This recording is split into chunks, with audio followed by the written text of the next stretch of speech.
Hello everybody. It's been an absolutely horrible day today. It's a Sunday. This morning it was absolutely pouring with rain, not very nice at all. And there's been a break in the weather. So I thought, let's get a motorcycle out, go for a ride, as you do.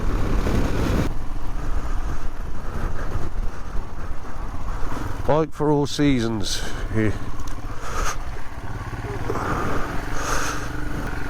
Yeah, so I thought I'd come for a little chug around on the lanes. This is out the back of Avebury.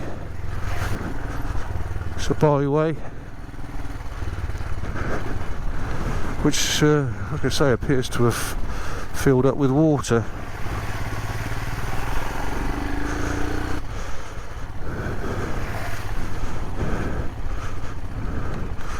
Really don't want to. Oh, he's going through okay. Yes, some of these puddles, I remember hitting one on the Ridgeway and there was a brick in the middle of it and the front wheel hit the brick and it was really deep, and the bike went over and it actually submerged partially, and I thought that's it, but picked it up. Luckily it was airbox side up, and it fired up and I rooster-tailed it out of there. There's a lot of water down here.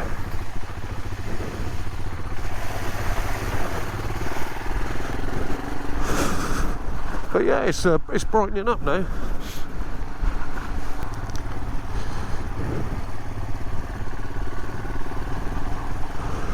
This whole thing, it's just brilliant. The old suspension, it doesn't look like a lot of travel on the suspension, but they just kind of soak it all up. Ooh! Oh shit! Oh dear!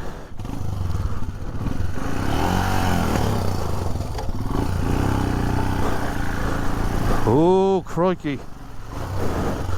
Well, I kind of messed that one up, didn't I? I was a little bit deeper than what I thought it would be. Oh dear. Anyway, onwards. Onwards and upwards.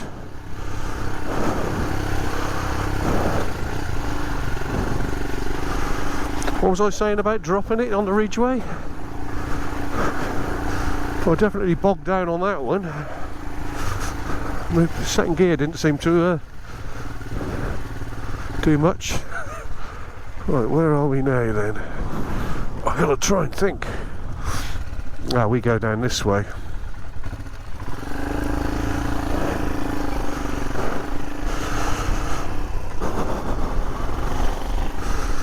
Well, the boots, stubbing my boots up, it seemed to work, because I was sort of almost knee high in water, and I think I probably was knee high in water, and they ain't leaked. I must have like some sort of airlock going on between the top of my boots and my trousers. I'm hoping to do a review shortly on the Vosges. I know a lot of people have had a look at the Vosges. Oh, we got some more trail riders here. They're on proper trail bikes, nice light trail bikes. I bet you they don't fall off in that big paddle, or stall in that big paddle. Yeah, I'm hoping to do a review of the Vosges. It's a bike that's interested me. I know Nathan Millward, and I've got a lot of time and respect for Nathan. I first met him at a Sweet Lamb at the KTM training centre, and we were doing a Hemi thing. The Hemis hadn't really been out that long, so there was like a bit of a Himalayan. He got a Himalayan thing, the Himalayan Odyssey I think he called it, going, and we had a great time. And I think they still do that now every year. But yeah, anyway, first met Nathan there, lovely bloke, knows his stuff, and he's got a little, I think it's called Dorothy's Speed Shop. It's a little business, and you can take bikes out, and he's got a choice of motorcycles. He's got a few on the fleet, different trail bikes and what have you, and you can take them out and compare them. And he also does trips out, days out, small tours, long tours. He goes all over the place, goes all around the world. But yeah, so he's recently done the Vosges. He's bought one, and he really rates it, and they're not very expensive either, and they're sort of lined up against the Honda Rally 300, I think, or the Honda 300. The Vosges called a Rally, a 300 Rally, but very they're pitched against the Honda, but nowhere near as much money. Do you know what? It's absolutely beautiful. Look at that. Let's just stop. Look at that scenery. That's Avebury's over there somewhere. Oh. Right, let's just go through it. I think this is where I had the Suzuki DE the other day. I was doing a review on that, which wasn't that good, to be quite honest. I lost half the footage, so it was just basically one of my first vlogs, so I put it up, but it wasn't that good.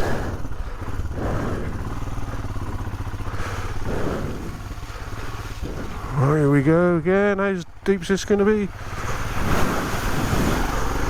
Oh, it's quite deep. These old Nobblies are coming into their own now. MT80s. Yeah, I've had this thing about 4 years now, and I think it's a fantastic little bike. It's the bike you go to, you know, for everything. Whether you're going to go shopping, do a bit of this traily stuff, whatever, it's the bike you always go to. And I've got a few bikes. I'm lucky enough to own a few bikes. But I can honestly say, in fact, all the bikes I've ever owned, there must have been a few, this has been the most entertaining and most versatile. Always puts a smile on your face. A little bit about myself. I started riding bikes when I was about 12, back in the early 70s, and joined a schoolboy scramble club, Morden Schoolboy Scramble Club, and I basically concentrated more on the trials riding, which isn't fast. Trials is more control and getting over obstacles, and that's where I learnt all about how a motorcycle reacts and how to ride one, basically. So by the time I was 16, 1978, I think 78, I didn't really have to think about how to operate the motorcycle. I just had to concentrate on what was going on around me on the road, and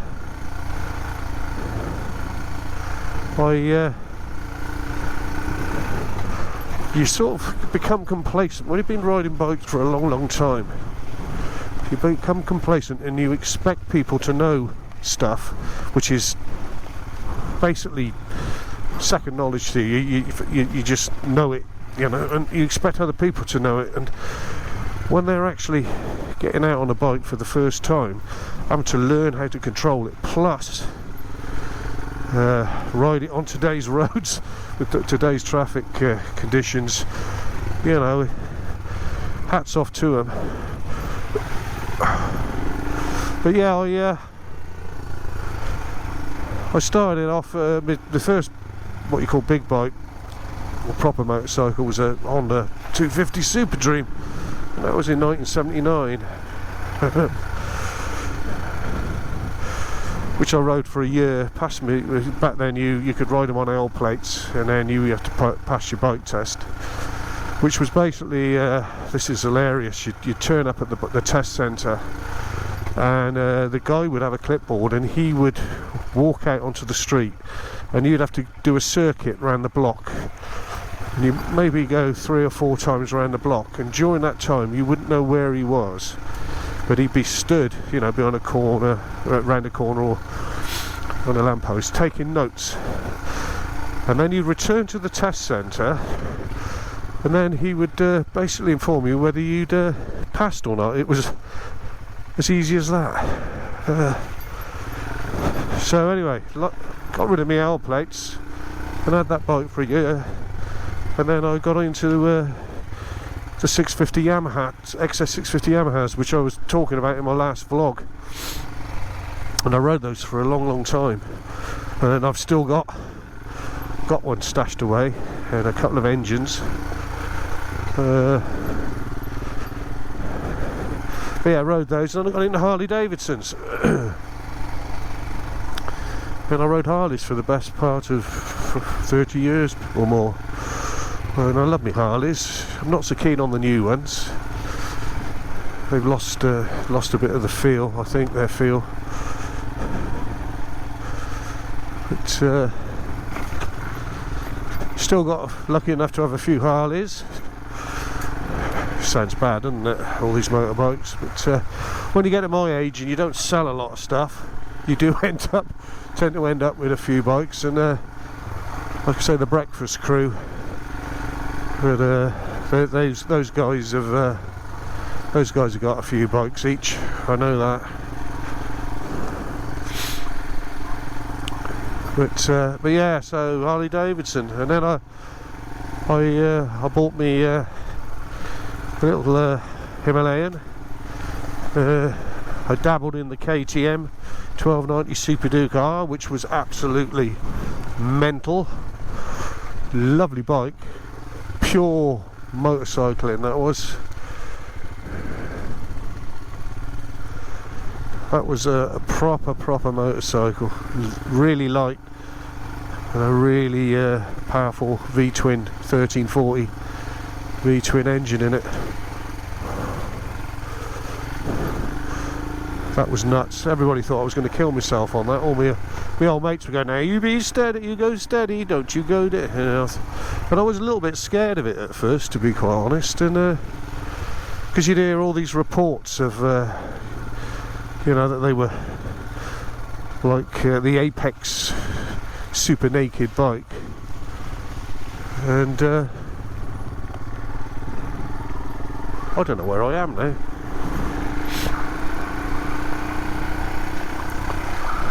And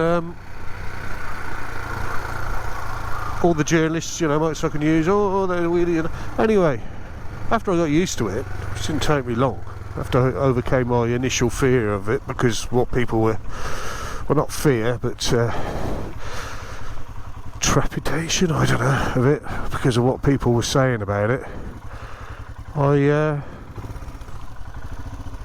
got used to it and came to the conclusion that if you can ride old motorcycles quickly,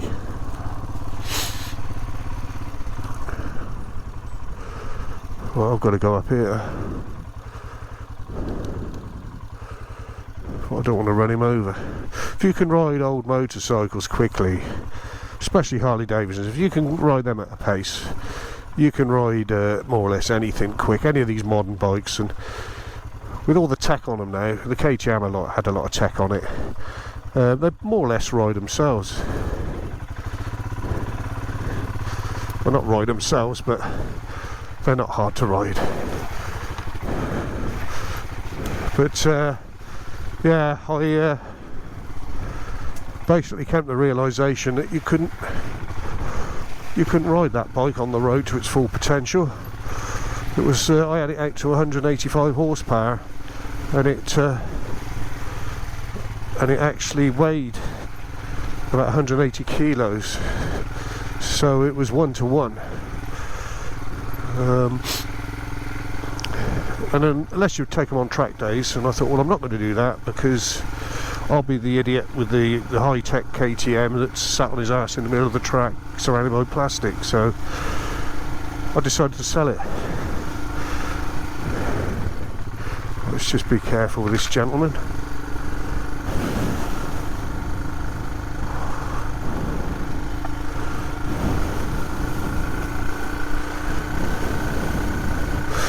Yeah, I decided to sell that,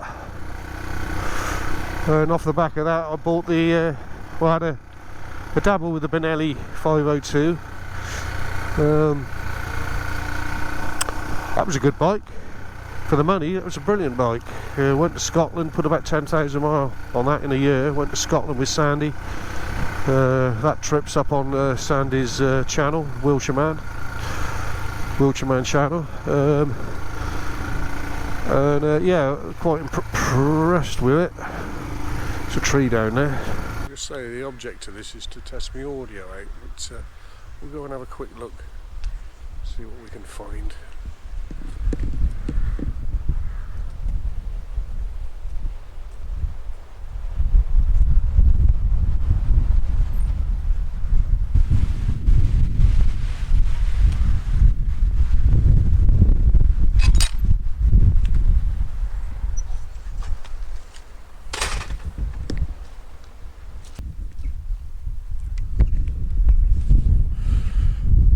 Yeah, apparently these stones back in the 30s, most of them were flat and under the ground, and the chap that realised that there was something going on with Avebury dug them out and erected them basically.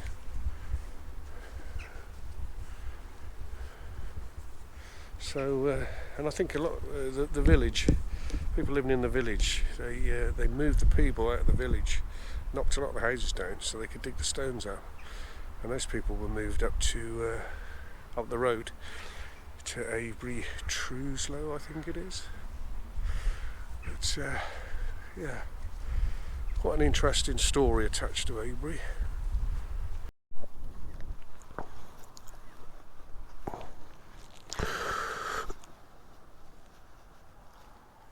Off we go. Just check we're recording. Yep. I have to look in my mirror to make sure the damn camera's working. So when you see me in my vlogs, I'm not admiring myself. I'm actually looking in the mirror to see whether the camera's working or not.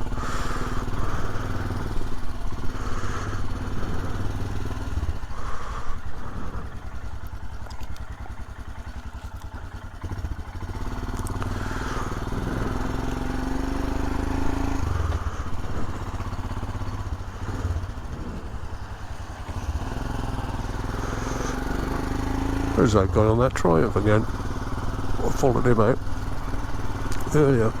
So here's the road. Going straight through the middle of the circle. And we were over there.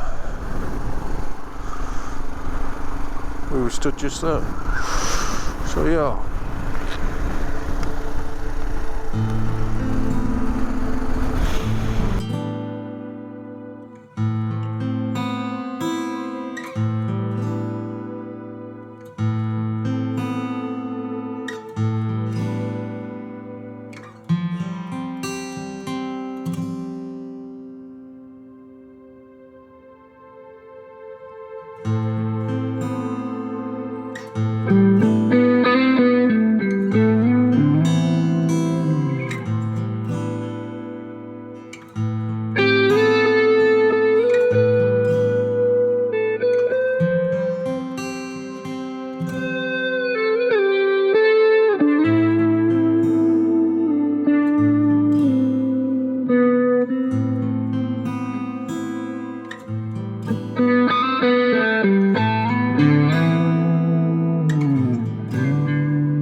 want to try and get the DE over on Salisbury Plain. I've had a couple of subscribers say, right, you know, let's see this DE in action, don't just ride it on the road. Well, yeah, you've only seen it on the road. Well, you haven't really seen much of it, but I will get it on the dirt eventually. But like I say, when it's like this, winter months, I tend to use the Hemi. It's easier to pick up, basically.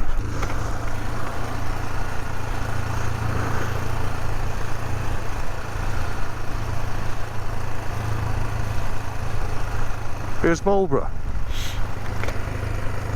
Just coming into the beautiful town of Marlborough now. It's a lovely little town. Of course, it's home to Marlborough College, which is quite famous. Some of the royal family were attended Marlborough College. I think the Princess Eugenie and the other one, they attended Marlborough. Yeah, a few famous people. But yeah, the High Street, beautiful High Street. Some nice little eateries along here as well. There was an interesting story regarding Marlborough in the Civil War, where there were, I think it was a bunch of royalists. They were in one of the pubs along here, and they'd been on it. You know, they were all hammered basically, and they had a good drink.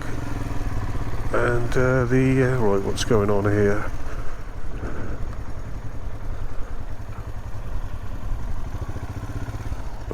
A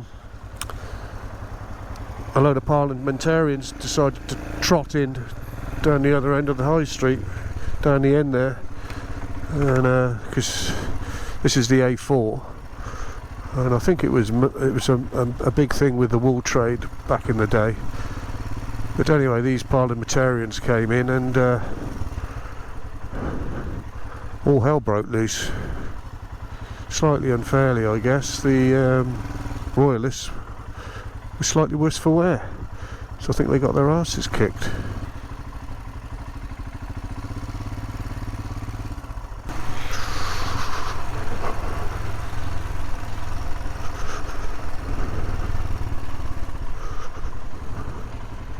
We've got the lights up on the trees with no branches.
into some little woods now. Once you get into these woods, there's some trails that branch off, but some of those I know are quite muddy. Right, what am I in? I'm in first. So yeah, just let the bike. Yeah, I'm still recording. Still got some battery.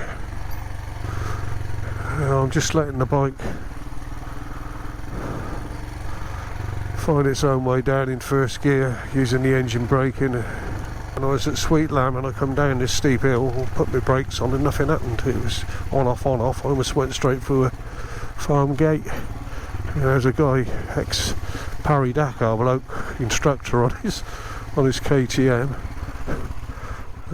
looking at me as I was mental. You always, sometimes the best things, you look really good. You look really good, but you're totally unknown to anybody else. You're totally out of control. So then you blag it. I knew what I was doing, but I don't think the KTM chap, he knew what the score was. Right then, so yeah, there's some little signposts. So that will take you by way to Stock Lane, Round Hill. Well, we're going up here. It gets a bit bumpy up here because there's a lot of flint. So I'm going to leave it in first. These tyres are brilliant. They make so much difference to this bike. So much difference. That's half your. That's half the battle with these bikes, is fit a decent set of tyres. If you're going to do a lot of this stuff, fit a decent set of tyres. If you go hooning around on the standard ones, unless you buy an enduro bike of course, but if you go around on the standard tyres that you get on a lot of these adventure bikes, they ain't going to be up to it. Then you end up dropping your bloody BMW GS 1200 and having to press your little red button to get somebody to come and help you. Ah, that's brilliant, that is though. That's a great feature to have. I wonder how many calls they get. It's like, hello, yes, I'm in the middle of nowhere and I've hit some mud and I've dropped it. Could you come and send a BMW helicopter to come and help me, please? No, joking aside, it is a good feature to have on these bikes. But yeah, this is my today was written off basically because this morning it was just horrible. The weather was horrible, and then I thought, oh wow. Then it cleared a bit and I thought, no, let's get out. And that is the beauty of these little Himalayans. You can just grab them. Oh, what's happened to my mirror? What was that tree branch? Oh well, I'll sort that when I get to the end of the... Yeah, you can just grab them and go out and have some fun on them. And if you drop them down the side of a hill, it doesn't really matter, does it? Well, it does, but not as much as it would if it was my DE or something like that. And here we are, we're on the road to Oldbourne now, which is where I was. Oh, let's fix that mirror now.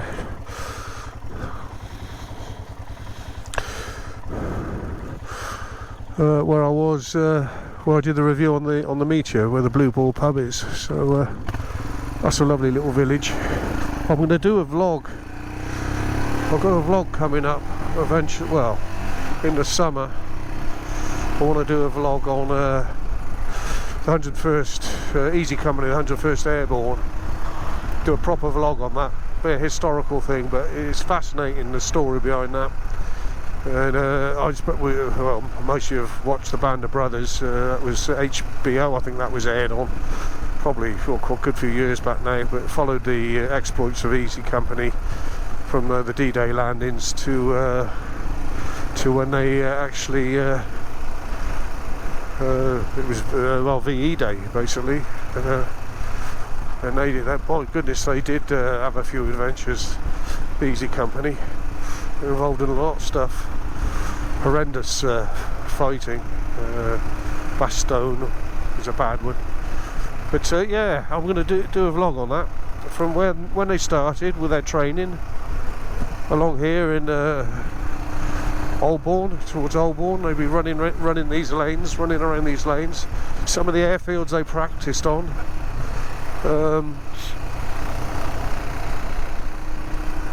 Their jumps on right here, local airstrips, and then get out to a pottery airfield in Devon, which is where they actually flew out from to the drop zone in Normandy on D-Day. So yeah, it's a really interesting story, that. Like I say, that'd be a more history-based thing, but I'll be on my bike doing it, so I'll be on my bike. That's pretty. How lovely is that? Some lovely old cottages.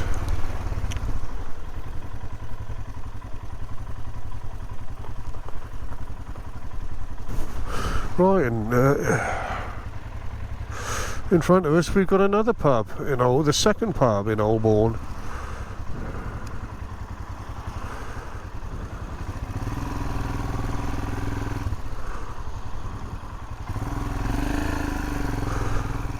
And that's got a Dalek outside, because in my other vlog with the meteor I was telling you about Doctor Who was filmed here in the early 70s. Well, that's the Crown, and there's your token Dalek, because Doctor Who was famous for the Daleks.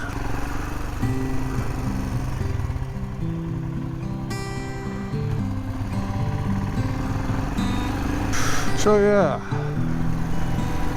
there we have it. That's my little run out this afternoon, by pure chance. But I thought to myself, I've got to get out on the bike.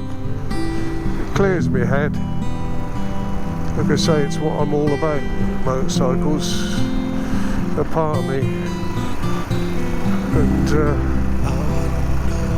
it sorts me out, sorts my head out.